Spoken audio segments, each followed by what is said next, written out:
I voted against the digital green certificate back in April.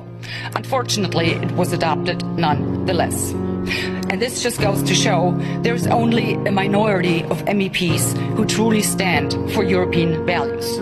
The majority of MEPs, for whatever reasons unbeknown to me, obviously support oppression of the people while claiming shamelessly to do it for the people's own good. But it is not the goal that renders a system oppressive. It is always the methods by which the goal is pursued. Whenever a government claims to have the people's interest at heart, you need to think again. In the entire history of mankind, there has never been a political elite sincerely concerned about the well-being of regular people. What makes any of us think that it is different now?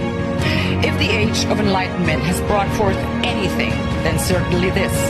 Never take anything any government tells you at face value.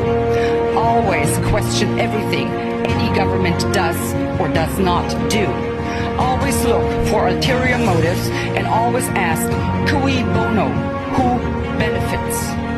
Whenever a political elite pushes an agenda this hard and resort to extortion and manipulation to get their way, you can almost always be sure your benefit is definitely not what they had at heart.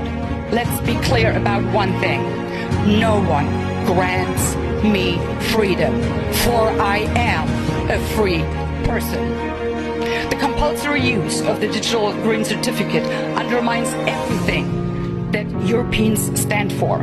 It violates constitutionally guaranteed fundamental rights, and it constitutes the first step towards the insufferable Chinese social credit system.